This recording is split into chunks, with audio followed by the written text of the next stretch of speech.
In today's video, we'll be exploring and debunking 10 of the most common misconceptions about Afghanistan. Welcome back to FTD Facts. I'm Sarah Carvalho, and I'm looking forward to taking you through today's facts.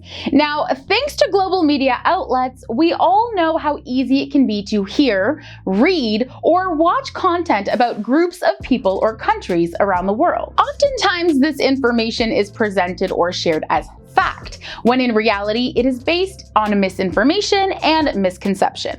So today I hope to provide you with an informative and hopefully eye-opening video to help clarify and explain 10 of the most common misconceptions about Afghanistan. So let's get started. All right, the first misconception of today is that a national of Afghanistan is referred to as being Afghani. So this first misconception is one that certainly provided some enlightenment, as I personally have always been of the understanding that a native or citizen of Afghanistan would be referred to as Afghani. However, through my research, I have discovered that this is a very common misconception. The word Afghani is actually the name used for the official currency of the country. The currency, which was relaunched in 2002, ranges between 1 Afghani coin and 1,000 Afghanis in banknotes. So to clarify, the correct term for an Afghanistan national would be Afghan. Our next misconception is that Afghanistan is located in the Middle East. Contrary to common thought, Afghanistan is not geographically located in Middle Eastern Asia. This multi-ethnic country is actually located in the heart of South Central Asia. The country lies along important trade routes connecting Southern and Eastern Asia to Europe and the Middle East. Afghanistan is completely landlocked. The nearest coast lies along the Arabian Sea, about 300 miles or 480 kilometers to the south. And because of both its isolation and its political history, it remains one of the most poorly surveyed areas of the world. It is bounded to the east and south by Pakistan, to the west by Iran, and to the north by the Central Asian states of Turkmenistan, Uzbekistan, and Tajikistan. All right, you might be surprised to hear this one, but Afghanistan is an Arabic-speaking nation? I think not. This, in fact, is a great misconception. In reality, the people of Afghanistan form a complex mosaic of ethnic and linguistic groups. Pashto and Persian, or Dari, both Indo-European languages, are in fact the official languages of the country. And if we look a little deeper at the breakdown of the spoken languages in Afghanistan, we see that more than 2/5 of the population speak Pashto, the language of the Pashtuns, while about half speak some dialect of Persian. Now, I found it interesting that while the Afghan dialect of Persian is locally referred to as Farsi by many, the general term Dari has been used since about 1964 and is said to be the preferred language of the government. It is also interesting to note that other than Dari, a number of other dialects are also spoken by various groups. Now, I was certainly surprised to hear about this next misconception, that all Afghan women wear a burqa in public. Now, I'm gonna be honest, this misconception was a little bit harder to debunk than the rest, as it seems that the cultural and legal expectations are ever changing depending on the political group in power. Traditionally in Afghanistan, the burqa was only worn by women in some rural Pashtun villages. As a multi-ethnic country, each group of people has their own unique style of clothing, and not all groups are prescribed to wearing the burqa. However, under Taliban rule from 1996 to 2001, it is said that all women were required to wear an all-covering burqa in public. Most recently, as of August 17, 2021, the same political group announced that the burqa will not be mandatory for women, but that the wearing of the hijab is to be observed by women to ensure their safety in public. Now, whether or not regulations will change again to be either more or less strict remains to be seen. All right, misconception number 6 is that Osama bin Laden was Afghan. Well, my friends, I am here to tell you that he was most definitely not an Afghan national. In fact, he was one of more than 50 children of Mohammed bin Laden, a self-made billionaire who, after immigrating to Saudi Arabia from Yemen as a laborer, rose to direct major construction projects for the Saudi royal family. So he was born in 1957 in Riyadh, Saudi Arabia. He was raised there and studied business administration at King Abdulaziz University in Jeddah. Now, much later, after the Soviet Union invaded Afghanistan in 1979, Osama, who viewed the invasion as an act of aggression against Islam, began traveling to meet Afghan resistance leaders and raise funds for the resistance. By 1984, his activities were centered mainly in Afghanistan and Pakistan. His involvement in these affairs was potentially the beginning of what led people to the misconception that he was Afghan.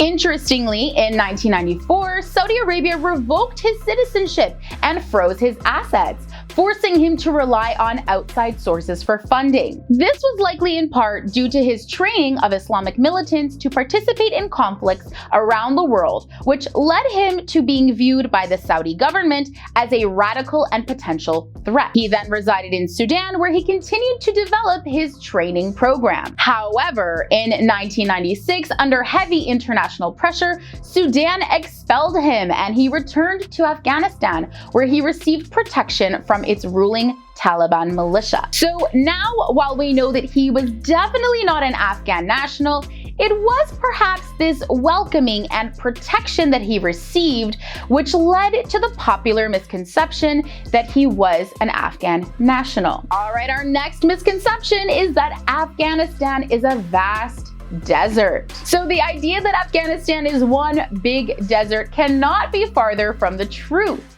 Afghanistan is actually well known for its mountainous terrain. The huge Hindu Kush mountains form a barrier between the northern provinces and the rest of the country. Interestingly, this mountain range has also divided Afghanistan into 3 very distinct geographic regions known as the Central Highlands, the Northern Plains, and the Southwestern Plateau. The altitude, climate, and soil conditions in Afghanistan vary greatly on where in the country you are. Now, the Central Highlands have deep, narrow valleys as well as high mountains, which have proven to be historically important to the defense of the country. The Southern Plateau is made up of high plateaus and sandy desert.